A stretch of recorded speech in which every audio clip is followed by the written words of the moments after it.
Hello everyone. আজকে আমরা দেখব হচ্ছে কম্বাইন্ড শেফ। কম্বাইন্ড শেফটা আসলে কেন কিসের জন্য কাজে লাগে? আসলে শেফ কিসের জন্য কাজে লাগে এটাই আমি আরেকবার বলি। শেফ হচ্ছে যখন ধরেন আপনি প্রিন্ট ডিজাইনের কাজ করবেন বা ডিজাইনের কোনো শেপ বানাচ্ছেন, আঁকা-বাঁকা, কাটাকাটি এরকম বানাতে পারেন।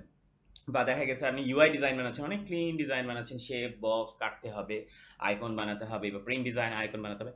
সো এই জিনিসটা খুবই ইম্পর্টেন্ট। আর এই জিনিসটা পাওয়া যাচ্ছে হচ্ছে এই জায়গাটায়, রাইট? এই যে রেক্ট্যাঙ্গেল টুল, রাউন্ড টুল, এলিপস টুল, পলিগন, লাইন, কাস্টম শেপ। আমি তাহলে একটা কাজ করি, আমি একটা নতুন পেজ নিই, ওকে? জিনিসটাকে একেবারে ক্লিয়ার করে দিই, আপনি যাতে একেবারে পরের বার আর কোনো প্রবলেমই না থাকে, রাইট? এখন আপনি ধরেন একটা শেপ নিচ্ছেন, রাইট? এখানে শেপ নেওয়ার সময় আপনি দেখেন যে একটা নিউ লেয়ার, আমি একটা শেপ নিলাম, একটা লেয়ার হলো, ওকে? নিউ লেয়ারে সিলেক্ট করা আছে, আরেকটা লেয়ার নিলাম, আরেকটা লেয়ার হলো, ক্লিয়ার? ওকে, ভেরি গুড। এখন আবার কেটে দিই, কাটা কাটা কাটা। এবার আবার একটা নতুন শেপ নিই, এখানে ক্লিক করে রাখি যে এই শেপের সাথে কম্বাইন শেপ হবে, রাইট? তার মানে হচ্ছে আমি আরেকটা শেপ একটা লেয়ারেই আমার দুইটা শেপ হয়ে গেছে, আমি জাস্ট ক্লিক করার আগে কম্বাইন শেপ দিয়েছি বলে। এখন কম্বাইন শেপে কি হচ্ছে দেখেন, কম্বাইন শেপ যখনই আমি কোনো শেপ নিচ্ছি, আমার আবার এখানে একটা প্যানেল চলে আসছে, প্রপার্টিজ প্যানেল, রাইট? এটা যদি আপনাদের না থাকে আপনারা কিছু করবেন না, ধরেন আমার নাই, আমি আমার মতো নাই, উইন্ডোতে যাবেন, কোথায় কোথায় কোথায় কোথায়, প্রপার্টিজ, আছে আছে আছে, এই যে, ওকে, আপনি আপনার মতো করে সাজিয়ে নেন। এবারে দেখেন মজার বিষয় হচ্ছে আপনি এই শেপটা, দুইটা শেপটাকে এই সিলেকশন টুল দিয়ে পাঁচ সিলেকশন মানে দুইটাকে সিলেক্ট করলেন, রাইট? করার পর আপনি যদি চিন্তা করেন যে এই শেপের থেকে প্রথম শেপের পাতটাকে বাদ দেবেন, যে বাদ হয়ে গেছে, আচ্ছা যাও এইটাকে দিই, দেখেন এক্সক্লুড, এখানে প্রতিটা জিনিসে ওভারল্যাপিং এগুলো দেওয়া আছে, আপনারা একটু জাস্ট একটু ইনক্লুড করে দেখে নেন।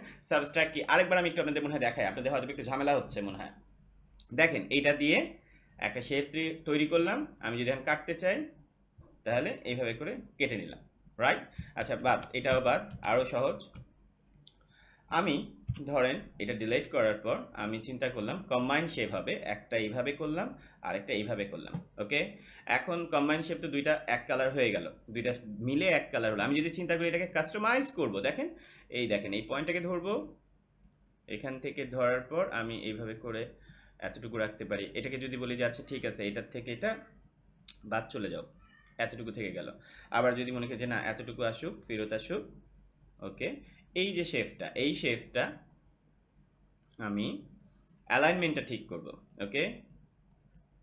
অ্যালাইনমেন্ট ঠিক করবো, এই দেখেন অ্যালাইনমেন্টের জন্য এখানে এই যে দুইটা শেপ আমি নিলাম, নেওয়ার পর হরিজন্টাল, ওকে, হরিজন্টাল সেন্টার, দেখেন হয়ে গেল। এখান থেকে আমি মাইনাসও করতে পারছি, এই যে বাদ দিয়ে দিতে পারছি। অ্যান্ড যদি আমি চিন্তা করি আচ্ছা ঠিক আছে আমার এটা ভার্টিক্যাল অ্যালাইনমেন্ট দরকার, আমার এই শেপটা ধরেন এখানে আছে, এই যে এখানে আছে, এইখানে আছে, আচ্ছা এইভাবে না নিয়ে এইভাবে নিই, পুরো পাথ সিলেকশন করে নিই, হ্যাঁ পুরোটা পাথ সিলেকশনে এখানে আছে ধরেন, হ্যাঁ এইভাবে আছে, ওকে?